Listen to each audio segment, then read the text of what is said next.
오늘 수냄 여인의 집에 나타난 하나님의 능력이라는 제목입니다. 지난주 우리가 갑자기 전쟁이 일어난 그 위기 앞에 선 왕들의 신앙을 보았는데 특히 모압 왕 이 메사라는 사람은 불신자의 개념이라 보면 되는 거죠. 이 사람이 갑자기 이스라엘을 섬기다가 배반을 해가지고 이걸 괘씸하게 생각한 여호람 왕이 이제 유다 왕 여호사밧과 함께 또 자기의 속국인 에돔 족속의 왕과 함께 이렇게 세 왕이 모압을 정벌하러 가는 그런 중요한 현장이었습니다. 가다 보니까 갑자기 뭐 준비한 물도 떨어지고 겨울도 보니까 물도 없고 사람이 제일 기초가 되는 것이 공기와 물인데 뭐 밥은 그 다음 이야기고 물을 먹을 수 없으니까 얼마나 힘들겠습니까? 그래서 그들이 생각하기를 하나님이 이 전쟁을 통해서 오히려 우리를 벌하시려는가 보다 이런 이제 착각 속에 빠지게 되는 거죠. 그때 이 세 사람의 각기 다른 신앙이 다 나타나는 거죠. 우리가 위기를 만날 때 여기에서 반드시 믿음의 사람, 불신앙의 사람 다 드러나게 되어 있습니다. 여러분은 한 주간에 어떻게 살아오셨는지. 사실 우리 인간이라는 것은 참 희한합니다. 이렇게 순간적으로 생각만 탁 바르게 하면 굉장히 천사 같은 믿음의 사람이 되다가도 한순간에 불신앙의 나락에 떨어질 때는 이게 뭐 언제 금방 그 뭐 목사인지 장로인지 뭐 모를 정도로 그냥 갑자기 마귀가 되고 그래요. 악마 같은 사람이 되고 그래요. 그렇다면 오늘 저와 여러분의 그 생각, 마음 이게 얼마나 중요한지 모릅니다. 그래서 우리는 평상시 늘 하나님의 말씀을 가까이 하고 쉽게 말하면 하나님하고 친해야 돼요. 말씀하고 친하고 예배하고 친하고 성경하고 친하고 이래야 되지. 집에 있는 성경책 경쟁이 나서러지고 이 언제쯤인지 먼지가 수북이 쌓여있고 뭐 이러면 하나님하고 관계없는 인생이 되는 거죠. 그러면 이런 위기를 만났을 때 아니 늘 군인이 훈련이 되어 있었어야지. 뭐 북한은 맨날 우리 훈련한다고 뭐라 하지만요. 훈련이 되어 있어야 군인이 나중에 군인의 역할을 하는 거지. 훈련 안 되는 군인은 필요 없는 거예요. 그거는. 차라리 없는 게 나을 수도 있어요. 그러니까 저와 여러분이 영적으로 군인인데 군인이 준비 안 돼 있으면 아무 소용없어요. 그래서 평상시에 우리의 믿음이 굉장히 중요한 겁니다. 모압 왕 메사라는 사람은 뭐 당연히 불신자이니까 자기 인생은 내 인생은 나다. 내가 내 인생의 주인이야. 뭐 그렇게 살죠. 그런데 위기 앞에 서니까 여호람도 똑같은 그 선택을 하는 거죠. 그래서 이 전쟁도 자기 욕심에서부터 시작이 됐고 뭐 나라를 종교개혁 하는 듯 해도 결국 앞에 아버지가 죽는 것 또 어머니 죽는 것 뭐 나중에 나옵니다만은 그리고 이제 형이 죽는 것 이런 현장들을 보면서 내가 하나님께로 돌아와야 되는구나. 어쩌면 좀 그 두려워서 하나님을 섬기는 척하는 그런 잘못된 신앙입니다.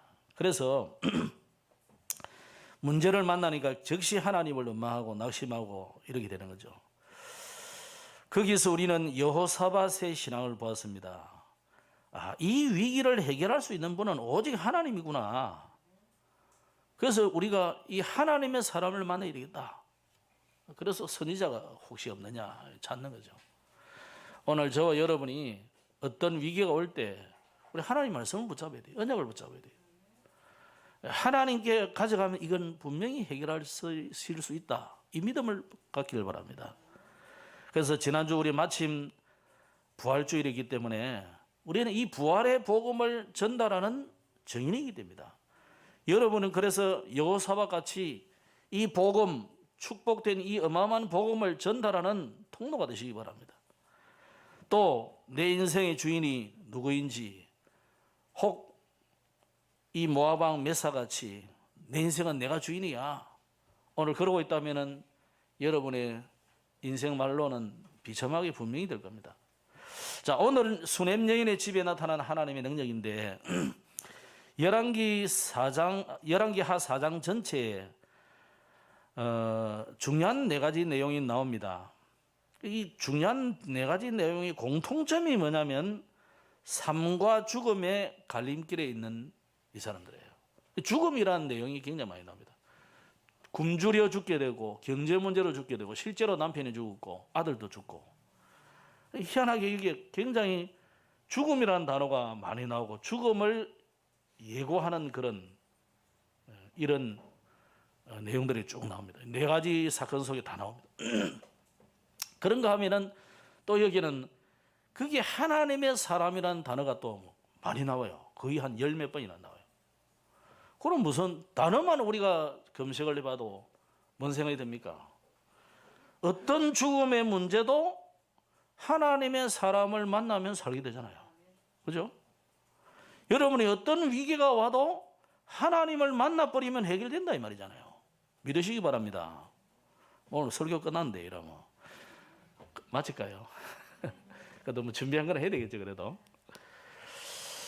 자, 오늘 첫째는 보니까 선지자의 제자인데, 이 선지자의 제자가 뭐 왜 죽었다 이런 말은 안 했으니까 우리가 굳이 뭐 알 필요는 없고, 어쨌거나 선지자도 아직 되지 않은, 옛날 성경에는 선지자의 생도 이렇게 표현을 해놨어요. 이 선지자의 제자가 갑자기 죽어버렸어요. 그러니까 두 아들도 있고 부인도 있는데, 당장 뭐 그 선지자의 생도가 아무래도 가장이니까 경제 문제를 책임지는데, 이 고대에 남편이 죽었다 이런 거는 굉장히 어려운 거예요. 그러다 보니까 뭐 어떻게 빚을 얻었었는지는 몰라도 이제 두 아들을 노예로 팔지 않으면 안 되는 그런 이 문제까지 오게 된 거죠. 오늘 어쩌면 우리의 가정에도 이런 선지자의 제자의 가정과 같은 죽음과 경제 문제, 이런 일이 있을 수 있습니다. 뭐 졸지에 과부가 됐고 두 아들은 아버지를 잃었기 때문에 엄청난 이 경제 문제가 닥치는 거죠. 그런데 더 문제가 뭡니까? 안타까운 게 이 가정에 기름 한 그릇, 우리 성경에는 한 그릇에 있는, 옛날 성경에는 기름 한 병 그래요. 뭐 그 기름 한 병이 뭐 한 탱크겠습니까? 그건 아니잖아요, 그죠? 그렇다고 우리가 뭐 한 들통 이것도 한 마리짜리도 아닐 테고, 조그만하게 우리가 뭐 참기름 얼마나 비쌉니까, 그죠? 그 정도지 않을까? 조그마한 병에 그 이제 중요한 음식 해먹을 때 조금 해가지고 맛을 내는 그럴 것이다 말이에요. 자, 이거 외에는 아무것도 없는 거죠. 혹시 여러분의 인생 속에 나는 아무것도 없고 의지할 데도 없고 돈도 없고 오히려 빚만 잔뜩 남아가지고 나를 마음을 짓누르고 인생을 짓누르고 이러지는 않습니까? 그런데 성경은 우리에게 항상 이럴 때에 하나님이 우리에게 하시는 말씀은 아무것도 없어도 된다는 거예요. 오히려 그 없는 그때가 가장 축복의 기회라. 로마 복음화를 언제 했느냐? 250년의 그 카타콤에 있을 때 로마는 복음화된 거예요. 이상하죠, 그죠? 우리가 생각할 때는 가장 어두운 그 새벽 4시, 5시, 3시 그럴 때인데, 하나님은 우리가 고통하는 그때 모든 작업을 다 해놓은 거예요. 우리는 뭐만 사실 기다리면 됩니까? 시간만 기다리면 되는 거예요. 그런데 그 새벽에 그 시간이 얼마나 긴지, 우리에게는 우리가 느끼는 시간은 얼마나 긴지 몰라. 근데 사실 새벽에 아침에 일어나가지고 얼마나 시간이 빨리 갑니까, 그죠? 그런데 고통의 시간은 얼마나 긴지 몰라요, 이게. 1초가 무슨 며칠 되는 것 같아. 이렇게 느껴지죠. 하나님은 그때 작업하고 계시다는 거예요. 그때 이 여자가요, 그때 절망하지 않고 누구를 찾아왔느냐? 선지자를 찾아온 거예요. 아, 여러분 읽어볼 때만 당연하지, 그러면 뭐. 그렇다고 뭐 선지자의 제자가 죽은 게 뭐 선지자 잘못이 아니잖아요. 그죠? 선지자의 잘못이라 단정할 수도 없고 하나님 잘못이라 단정할 수도 없어요. 누구의 잘못이다 이런 말은 성경에 아무 말도 없어요. 우리는 보통 어떻게 됩니까? 이런 문제가 닥치면은 내가 실수하고 내가 잘못했음에도 불구하고 원망은 누구에게 합니까? 오늘 여호람 앞에 여호람 왕같이 당장 하나님 원망하고 사람 원망하고 이래 돌아가거든요. 근데 이 여인이 어떻게 합니까? 하나님께 찾아갔다는 거예요. 하나님의 사람을 찾았다는 거예요. 하나님의 말씀을 전달해주는 선지자를 찾았다는 거예요. 그때 이 가정에 하나님이 말씀을 주시는 겁니다. 오늘 여러분이 말씀을 붙잡아야 됩니다. 문제가 오고 어려움이 오고 절망의 순간 죽음의 때가 올 때에 그때 말씀을 붙잡아라. 무슨 말씀 줬습니까? 모든 이웃에게 그릇을 빌리라. 그리고 그 빈 그릇에 기름을 채워라는 거예요. 여러분 같으면 어떻습니까? 그릇 빌리는 것까지는 나는 할 수는 있을 것 같아. 근데 그 기름을 부으라. 이게 말이 됩니까? 여러분 꽁꽁 섞여놓고 맛있는 비빔밥이나 해먹을 때 살짝 뿌리는 그 참기름인데 가짜 기름 말고 진짜 기름 그거 딱 올라가. 그 순간 한 건데 아무나 잘 못 먹게 그거를 부으란 말이에요. 그죠? 과거에 엘리야에게도 이런 일이 있었어요. 아주 가난한 그 여인의 집에 가뭄이 와가지고 아무것도 없는데 엘리야가 불쑥 찾아가지고 떡 하나 구워주시오. 이런 거예요. 미칠 지경이 아니면 우리도 지금 먹고 죽을 이 겨우제 마지막으로 이제 구워 먹고 죽자 이런데 그걸 엘리사가 내놔라는 거예요. 자, 하나님의 그 처방은 굉장히 가혹하게 느껴질 때 많습니다. 그죠? 가혹하게 느낄 때 많아요. 하나님은 인정사정 봐주지 않을 때가 많아요. 그때 여러분이 어떻게 하느냐가 굉장히 믿음이 필요한 거죠. 오늘 보세요. 이 여인은 어떻게 합니까? 그릇 빌려오는 것까지는 나도 할 수 있겠다니까요. 그릇. 차마 그릇을 빌려가지고 그걸 붓는다는 이거는 쉬운 일이 아니에요. 이게. 아니 한 병이 부으면 한 병이 되는 그게 정상이지. 뭐 같은 병이라 칩시다. 그죠? 같은 크기에. 그게 정상이지. 그게 우리의 이성적인 과학적인 사고잖아요. 그러나 여러분이 하나님의 말씀에 순종할 때 일어나는 하나님의 기적은 달라요. 이 여인이 기름을 부으라 했으니까 그 말씀대로 부었다니까.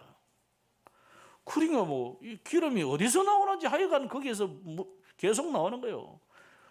가득 차니까 다른 그릇, 다른 그릇. 온 동네 그릇을 다 빌려다 가지고 가득 채운데 이제 또 그릇 가져와 그러니까 아들이 이제 그릇 없어요. 그때 기름이 뚝 떨어지는 거예요.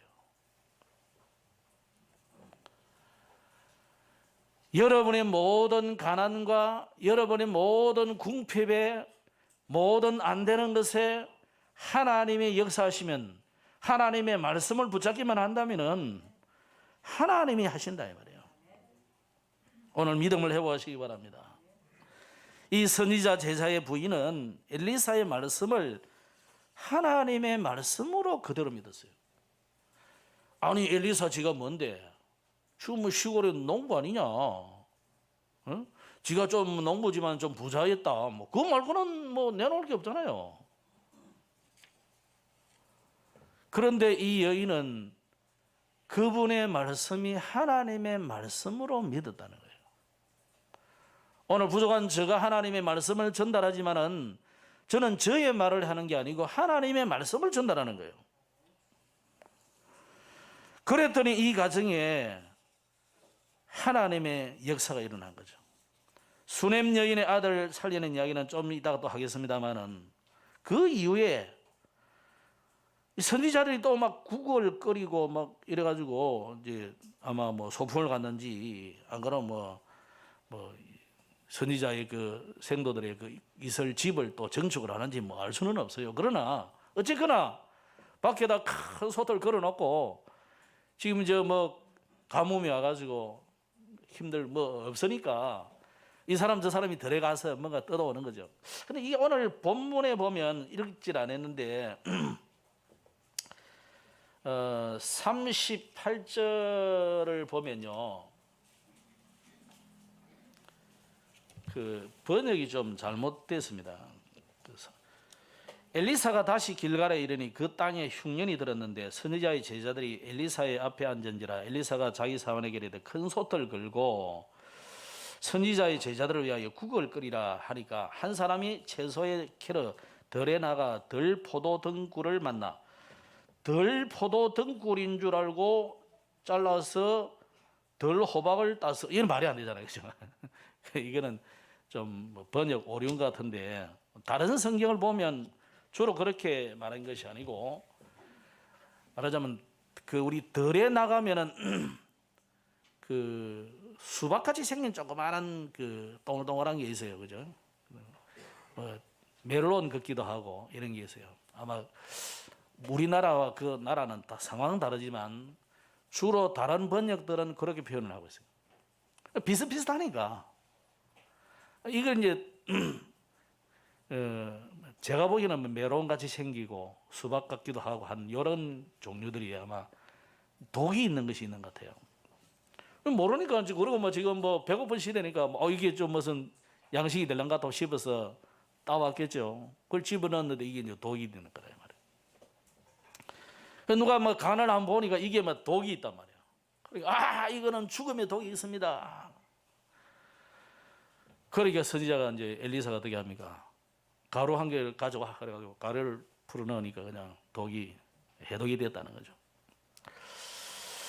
또 그 이후에도 계속되는 이야기입니다. 42절에 보면은 한 사람이 이제 그 첫 곡식을 수확했는지 그걸 가지고 보리떡 20개를 만들어서 선지자들이 살고 있는 이 길갈에 와가지고 이제 드린 거예요.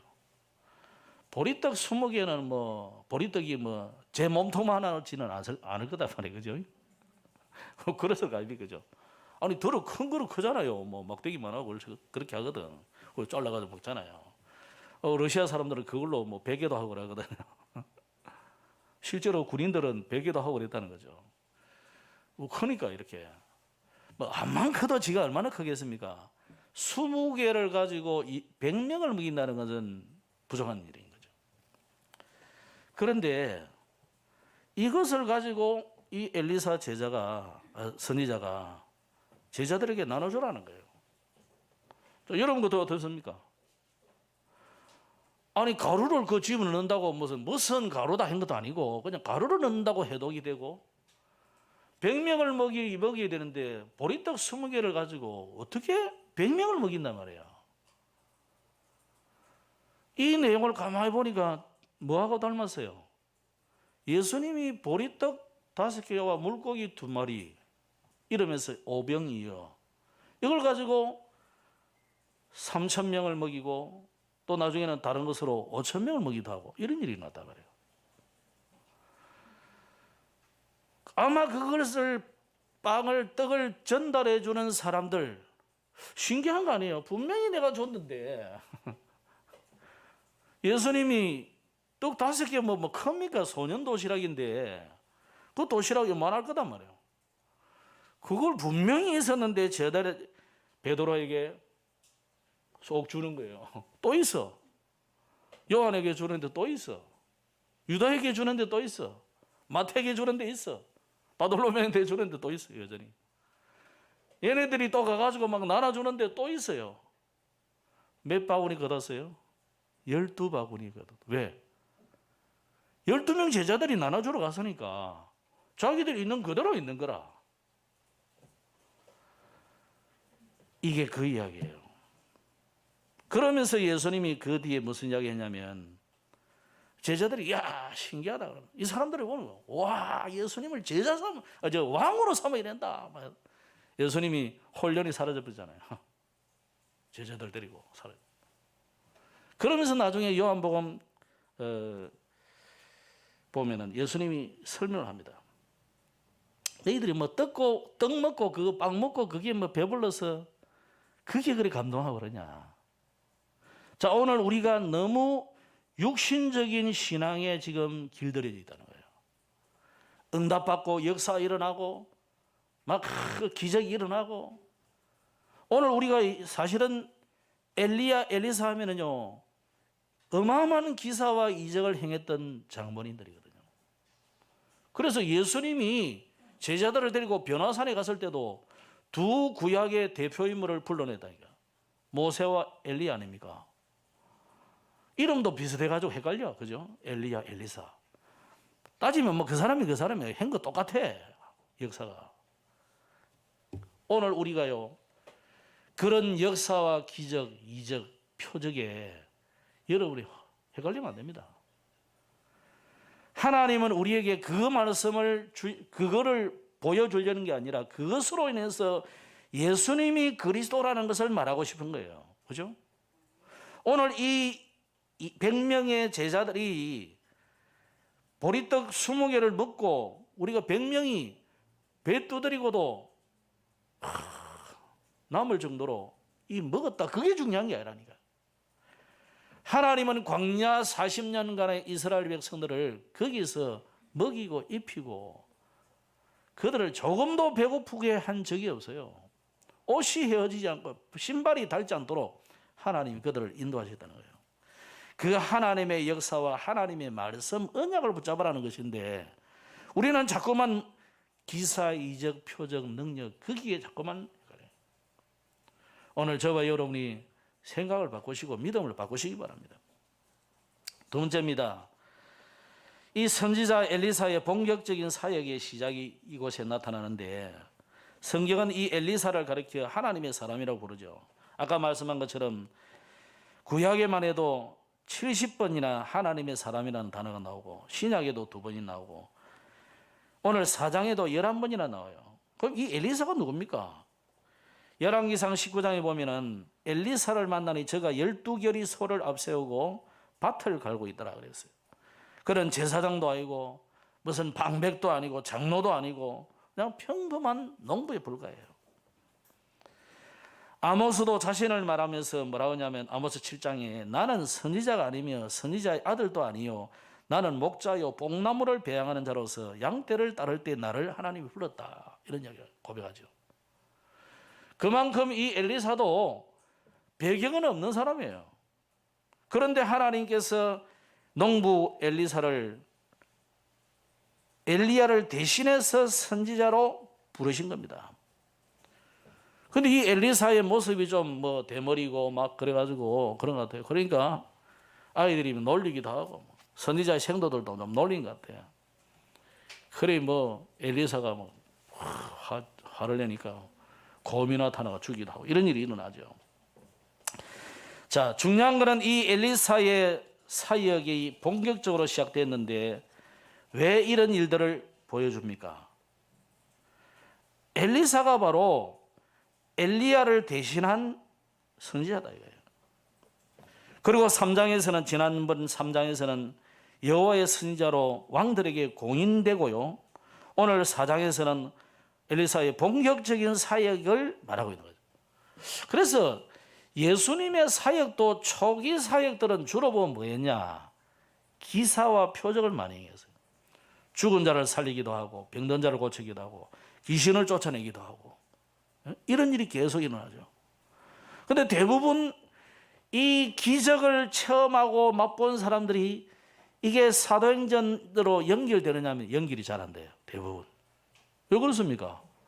그 기사와 표적과 이적에 머물러 버리는 거예요. 오늘 저와 여러분은 이 역사와 기사, 표적, 이적을 보면서 하나님은 지금도 살아계시고 그분이 약속한 언약을 붙잡으라는 거예요. 그 언약 놓치면 아무 소용이 없습니다. 그래서 선지자의 사역의 핵심은 뭐냐? 하나님의 말씀이에요. 선지자는 하나님의 말씀을 대언하는 자예요. 무슨 말씀을 대언하는 자입니까? 자, 왕, 선지자, 제사장 이 세 직분을 말할 때 왕은 뭐예요? 권세를 말하는 것입니다. 왕권, 권세예요. 왜 왕권을 우리에게 주었다고 그럽니까? 베드로전서 2장 9절에 너희는 왕 같은, 그러잖아요. 왕 같은 제사장. 왕. 왜 왕이라는 이야기합니까? 사단이라는 존재가 있기 때문에 왕권을 주었다는 거예요. 그럼 제사장은 뭐예요? 많은 사람들이 하나님을 떠나서 저주와 재앙, 고통으로 인해, 죄로 인해서 이런 재앙을 당하고 있기 때문에 그들을 살리고 치유하라고 제사장권을 준 거잖아요. 그럼 선지자는 오늘 뭡니까? 하나님을 떠나서 이 문제가 왔기 때문에 하나님을 만나는 길, 이 선지자권을 말하는 거거든요. 그래서 이 세 직분을 합해서 그리스도, 기름 부음 받은 자다 이 말이에요. 그래서 석가모니가 그 그리스도의 일을 하셨다면 우리는 석가모니를 믿어야 되는 거죠. 공자님이 이 일을 하셨다면 공자 그리스도 해야 되는 거죠. 뭐 어떤 종교처럼 안상홍이가 정말 그 일을 했다면 안상홍 그리스도 해야 되는 거죠. 근데 그분은 그런 일을 한 적이 없어요. 이 해운대 지역을 주로 사역하다가 이 사람은 일찍 죽었다니까. 여러분 대신 십자가를 지신 적이 없어요. 그리고 부활한 적이 없어요. 오직 죽음의 문을 열고 부활하신 예수 그리스도, 저와 여러분의 모든 죄를 십자가에서 단번에 해결하신, 약속대로 오시고 성천하셔서 지금은 하늘 보좌에서, 또 지금은 모든 믿는 자 속에 성령으로 동일하게 역사하시는 그분이 그리스도이신 예수님이다 말이에요. 그래서 선지자는 뭐 말해야 되는, 이거 말해야 되는 겁니다. 이거 말해 주는 거예요. 이 하나님을 만나는 길을 설명해 주는 것이 선지자예요. 그래서 엘리사를 본 여호사밧 왕은 여호와의 말씀이 저에게 또 있구나 그랬다. 그래서 오늘 갈멜산에서 엘리야가, 또 나중에 이 사람도 갈멜산을 가죠.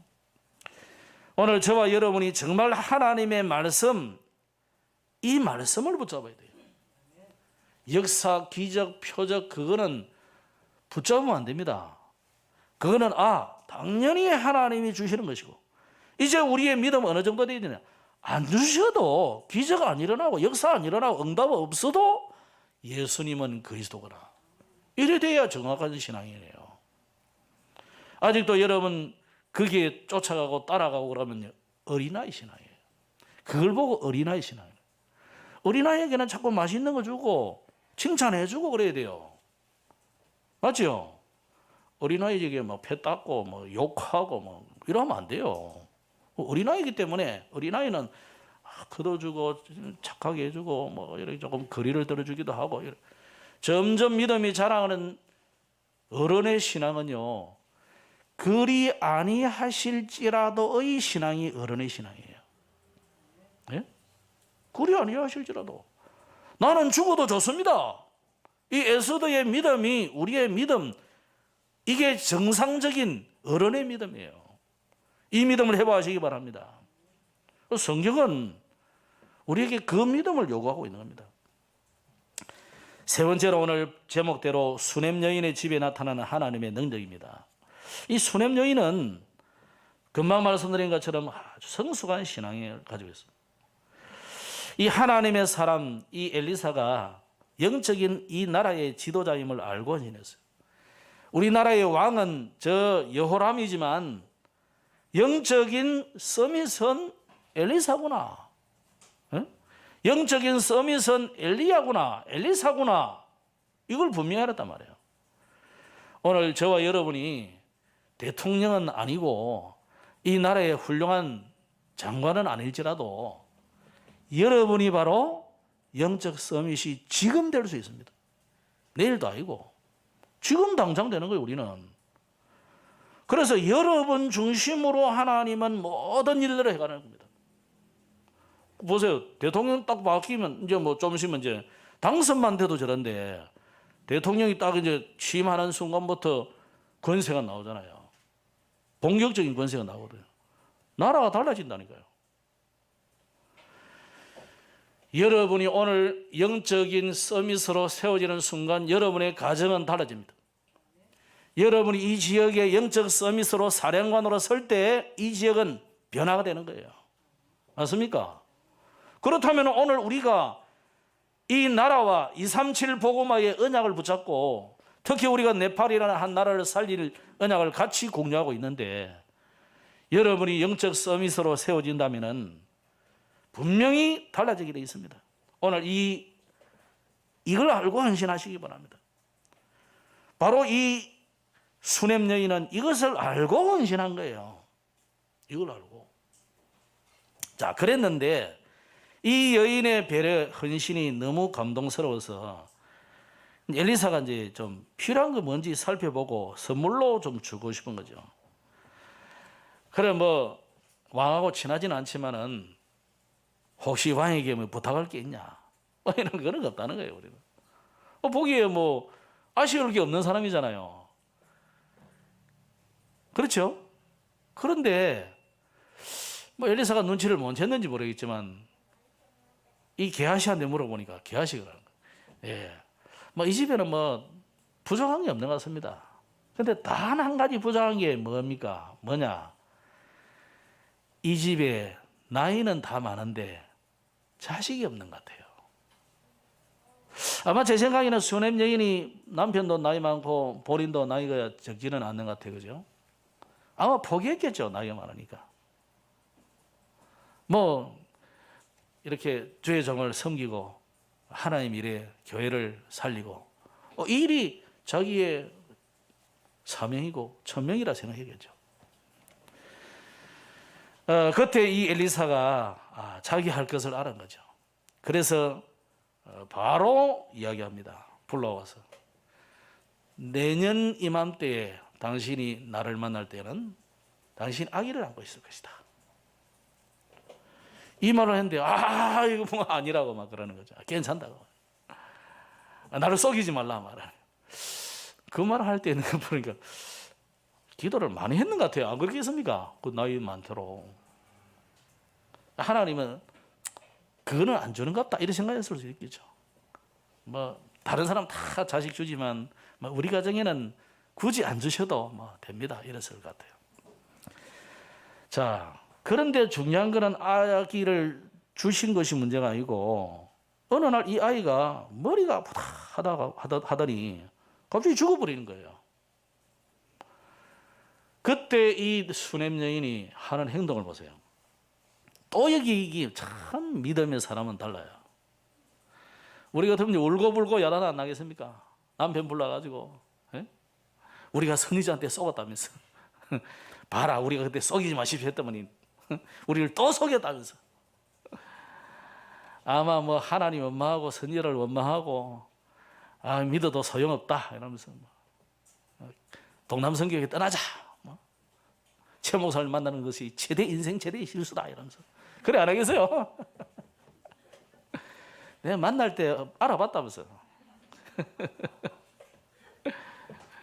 저 인간이 그럴 것 같더라 이러면서 순허풍이었다면서 우리 안 하겠어요? 그죠?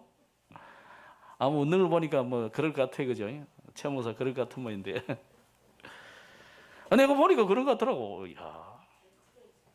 근데 이 여인이요 아주 이 설교를 이게 유 목사님이 이 설교도 하지도 않았거든요. 야, 참 우리가 이 믿음이 가지면 참 좋겠어요. 그래서 오늘 수냄 여인 이야기를 한 거예요. 요 중심으로. 오늘 우리가 수냄 여인 같은 믿음이 되면 너무 좋지 않겠나.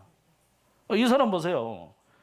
이 아이가 죽는 순간부터 하나님의 사람을 만나야 되겠다는 믿음을 다 가지고 저 하나님을 만나기만 하면은 구약은 내가 직접 만나는 시대가 아니기 때문에 그 하나님의 사람을 만나면 하나님을 만나는 거예요. 구약은 알겠죠? 내가 이 엘리사 하나님의 사람을 만나면 이 우리 아이도 산다. 이 믿음을 가진 거예요. 그래서 하나님의 사람을 만나기 전에 그 누구에게도 이 아이의 죽음의 문제를 내놓지 않았어요.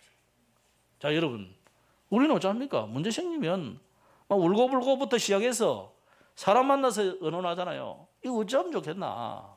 예? 그럼 답 나옵니까?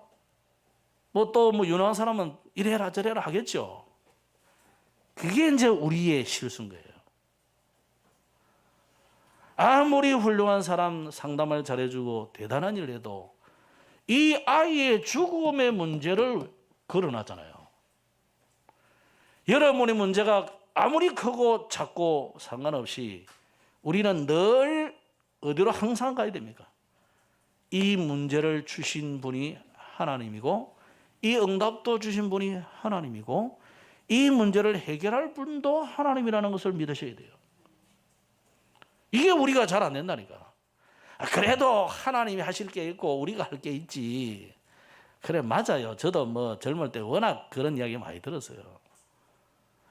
심지어 나는 신학을 공부하는 그 순간부터 내 세상 일 하나도 안 했거든요. 그래 뭐 우리 사람마다 다 그래요. 뭐 우리 형수님부터 시작해가지고 뭐 세상에 일을 안 하냐면서 내가 주의 일을 하는 것이 하나님 일이지 뭐 그 말은 안 했어요. 이해를 못하는 사람이기 때문에. 왜냐하면 저는 어릴 때부터 증거를 받기 때문에 그래요. 내가 주의 일을 할 사람인데 주님은 내 일을 할 것이고 내가 굶어 죽으면 주님이 책임질 거고 저는 그런 믿음이 있어요. 그래서 나는 신학하는 그때부터 아무 일도 안 했습니다. 오직 주의 일만 한다. 일 없으면 쉬고 뭐 그럼 기도하고 놀고 노는 것도 주의 일이니까. 이러면 아무 이해가 안 될 거예요. 저 사람 무슨 믿음이 저런가. 왜? 나를 부르시니까 하나님이니까. 오늘 이 여인을 보세요. 하나님이 이 아이를 주셨잖아요. 주신 이도 하나님이고 데려가신 이도 하나님이잖아요. 그럼 누구를 만나야 돼요? 그 일에 사람을 만나서 액을 복구를 하면 됩니까? 왕을 찾아가요? 의사를 찾아가요? 과학자를 찾아가요? 철학자를 가서 인생을 물어보면 됩니까? 답 나옵니까? 안 나옵니다. 하나님을 만나야 돼요. 하나님의 사람을 만나야 돼요. 하나님의 사람이 주는 말씀을 붙잡아야 돼요. 오늘부터 여러분 다시는 제게 상담을 안 해도 돼요. 난 여러분에게 해줄 말이 없어요. 그리고 내가 해줘봐도 별로 길이 안 되더라고. 여러분 직접 하나님께 하시면 돼요. 우리는 구약시대가 아니라니까.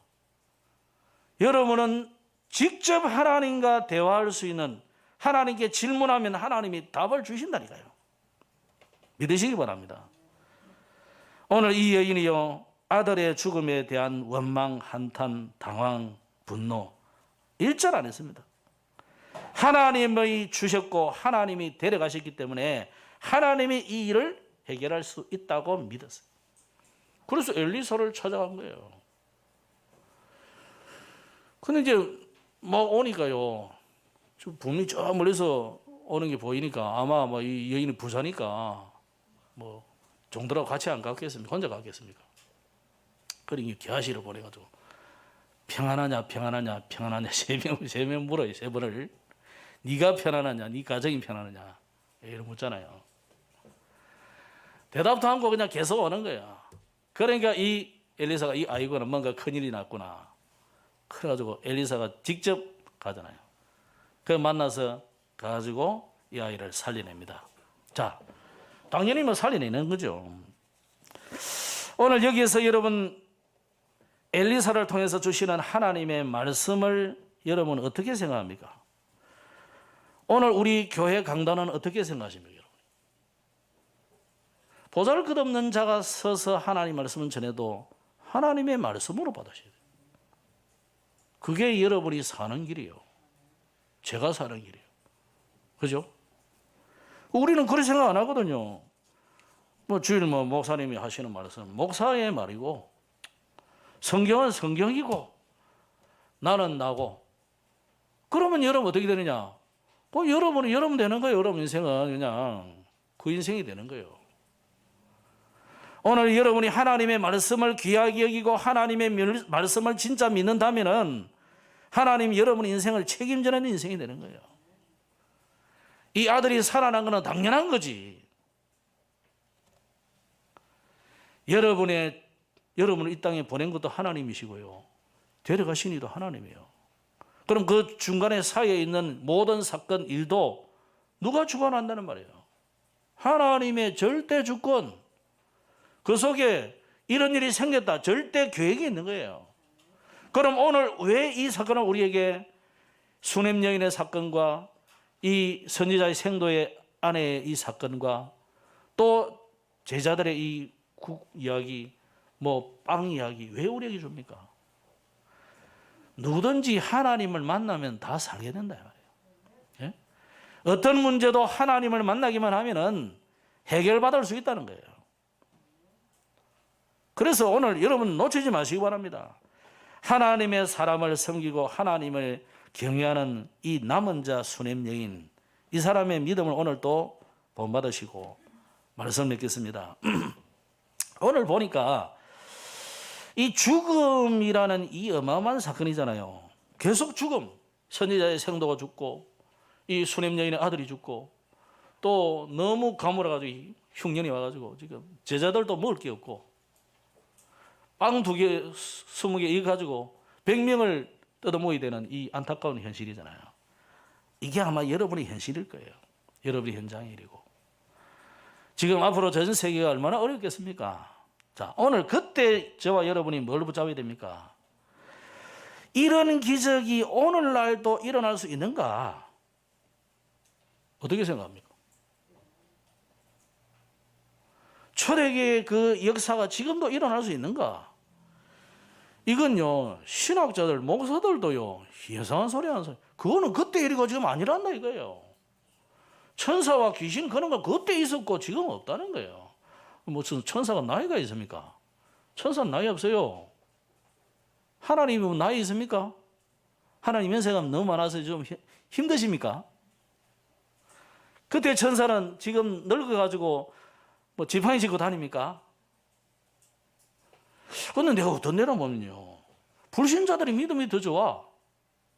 영화 이런 거 한 번씩 내가 보진 않지만 이렇게 가만히 이렇게 보면 천년의 사랑이 어쩌고 저 수천 년 전의 사람이 지금 나타나가지고 완전 초월, 유모사의 메시지는 초월, 3초월 이야기를 지금 하는 거예요. 근데 우리 성도들은 안 믿는데 불신자는 그렇게 믿어요. 작품도 만들고 뭐 이래. 그래서 우리가 불신자보다 훨씬 믿음이 없구나. 여러분 오늘 믿으시기 바랍니다. 이 역사는 하나님을 간절히 찾는 자에게 주셨어요. 하나님을 믿는 자에게 하나님 주신 은혜의 선물이었습니다. 특히 예수님 그 요한복음 6장에 보면은 이 역사가 그대로, 오늘 이 사건이 그대로 마태복음 14장에도 요한복음 6장에도 그대로 이루어졌습니다.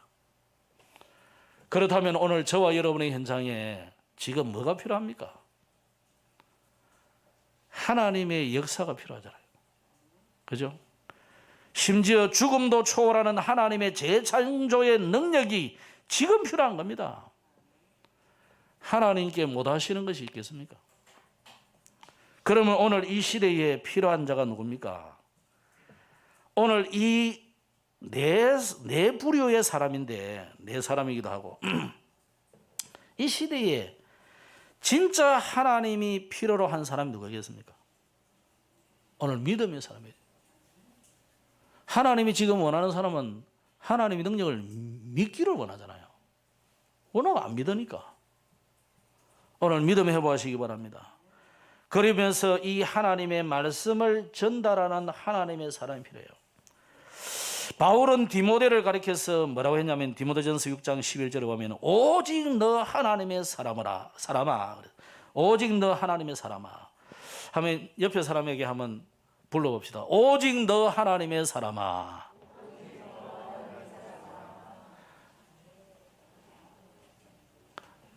두 사람도 아니고 오직이에요.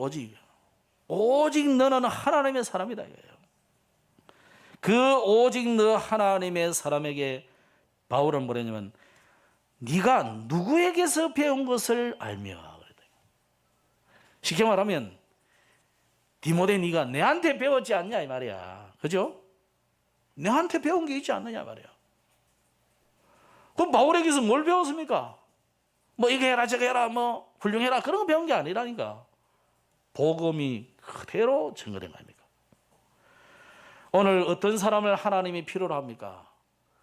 믿음의 사람, 이 언약의 복음을 전달할 하나님의 사람. 이 사람이 오직 너 하나님의 사람이에요. 오늘 저와 여러분이 이 정체성을 놓치지 마시기 바랍니다. 그래서 바울은 그 뒤에 계속 뭐라냐면 의와 경건과 믿음과 사랑과 인내와 온유를 쫓으면서 믿음의 선한 싸움을 싸우라 그랬다. 오늘 하나님의 말씀 가지고 현장에서 믿음으로 승리하기를 바랍니다. 그래서 이 믿음이 여러분의 현장에서 진짜 역사가 되어지도록, 믿음의 역사가 나타나도록 어떻게 하면 좋겠어요? 계속 지금 전도자가 우리에게 주시는 메시지가 뭐냐면 하나님을 향한 집중이라. 계속 집중. 24시라는 단어를 계속 나와요. 그러면서 렘넌트들에게도 미리 정복, 미리 응답, 미리 왜 미리 응답을 어떻게 받습니까? 하나님께 24시 집중해야 할 때 주시는 응답이잖아요. 오늘 이 엘리야가 어떻게 해서 이런 역사가 일어납니까? 이 두 사람과 이런 제자들은 어떻게 이런 역사를 체험하게 됩니까? 하나님께 집중할 때예요. 보십시오. 하나님께 집중하고 안 하고 어마어마한 차이 납니다. 불신자들이 이미 증거를 줬잖아요. 귀신에게 집중했는데 시대를 움직이는 역사들이 일어났는데 우리가 살아계신 하나님께 집중한다. 왜 역사가 안 일어나겠냐 말이에요. 이 집중을 모르면 이스라엘은 노예가 되고 포로가 되고 전쟁이 일어나고 속국이 되고 방랑민족이 되는 겁니다. 오늘 집중이 뭐겠습니까? 하나님을 향한 내 중심을 바로 세우는 거 아니겠습니까? 그래서 여러분이 입으로 눈으로 귀로 코로 우리 생각 전부 하나님께 집중하면요 역사는 분명히 일어나게 되어 있습니다. 지금 우리가 기도회를 계속하고 있습니다. 복음 공동체의 원내에서 기도를 하고 있는데 동참을 하는지 안 하는지 저는 알 수가 없고 하나님은 아시겠죠. 양심의 손을 한번 얹어보시고 교회가 기도하자 그러는데 아무 기도가 안 되고 그러면 여러분 기장 동남성교회 교인 할 필요 없잖아요. 해운대 가시든지 영도 가시든지 서울 가시든지 가셔야지. 교회가 기도하자 할 때는 원내에서가 돼서 기도로 다 하나가 되고 그게 교회예요. 지금 우리가 기도하자는 것이 여러 가지입니다. 세계 선교대회를 위해서 보내는 선교사의 사명을 감당해야 될 거 아닙니까? 내가 일평생 선교사 한 명도 파송 못하고 그 성공자라고 할 수 있겠어요? 여러분이 산업하면서 평생 산업하면서 내가 선교사 한 명 우리 회사에서 파송도 못하고 그러니까 성공자라 할 수 있겠냐 말이야. 우리 교회가 지금 수십 년을 교회 시작했는데 선교사 한 명도 제대로 파송 못한다. 하나님 앞에 이 부끄러운 일이잖아요. 오늘 우리가 이 응답을 받아야 돼요. 그래서 지금 두 분이 선교를 지금 단기 선교를 가고 이제 다음 주쯤 오시는데 이번 주 이제 오시는 거죠. 우리 박지호 목사님이 이제 선교사로 파송될 것입니다. 위해서 기도하고 우리가 갑자기 한 분에서 두 분으로 더 많아졌는데 어쩌다 보니 그리 됐습니다. 그게 하나님의 뜻이 아닐까 싶습니다. 그렇다면 우리가 보내는 선교사의 사명 감당하도록 왜 두 명이나 됐냐 아이고 그럼 우리 못해 못한다 해버리면 그 답 안 나와요. 그러면 저는 그렇습니다. 이 말 저 말 하는 사람도 있습니다. 상관없습니다. 주어지면 주어진 대로 하시면 돼요. 우리가 할 수 있는 만큼 하면 돼요. 거기다가 지금 우리 이제 청년들이 좀 훈련받는 그런 미션홈을 우리가 자기들이 그냥 살고 있는 걸로 그럴 일이 아니고 교회가 좀 해야 되겠다. 그래 하자는 겁니다. 그래서 훈련을 점점 시켜야 교회가 청년들이 일어나야 일이 돼요, 일이. 지금까지 우리 교회는 저는 그렇게 생각했어요. 우리 뭐 시골인데 뭐 이래 굳이 있으면 되겠나? 우리 교회 크면 막 성공해서 가라 뭐 이런. 뭐 사실 그게 제 양심적인 이야기죠. 근데 지금은 뭐 우리가 20년 이상 지나다 보니까 기장이 시골이 아니라 이제 그죠? 다 기장 오고 싶어 한다니까요. 해운대하고 기장 오고 싶어요. 일단은 기장은 놀러 오고 싶고 해운대는 살고 싶고 이 멋있는 동네에 우리가 사는데 이제는 보낼 일이 아니고 오히려 불려드리고 오히려 청년을 세워서 이 지역의 문화를 바꿔야 된다. 그러려니까 이제 청년들 훈련할 수 있는 미션홈이 필요한 거예요. 이 응답을 우리가 같이 받아가야 되겠습니다. 그래서 우리가 세계 선교대와 선교사 파송과 청년 미션홈을 위한 특별 헌금 주일을 우리가 5월 8일 주일에는 축제와 함께 해야 되겠다 그런 생각을 합니다. 같이 기도하시면서 우리가 이 응답 속에 주역으로 쓰임받기를 축복합니다. 기도하겠습니다. 하나님 감사합니다. 오늘 수냄 여인의 집에 나타나는 하나님의 능력이 오늘 우리의 현장에 일어나게 하옵소서. 죽음 같은 이 절망적인 사건 앞에서도 좌우로 흔들리지 않고 오직 언약만 붙들고 하나님의 사람, 하나님을 만나는, 그래서 하나님의 역사를 체험하는 응답의 주알이 되게 하여 주옵소서.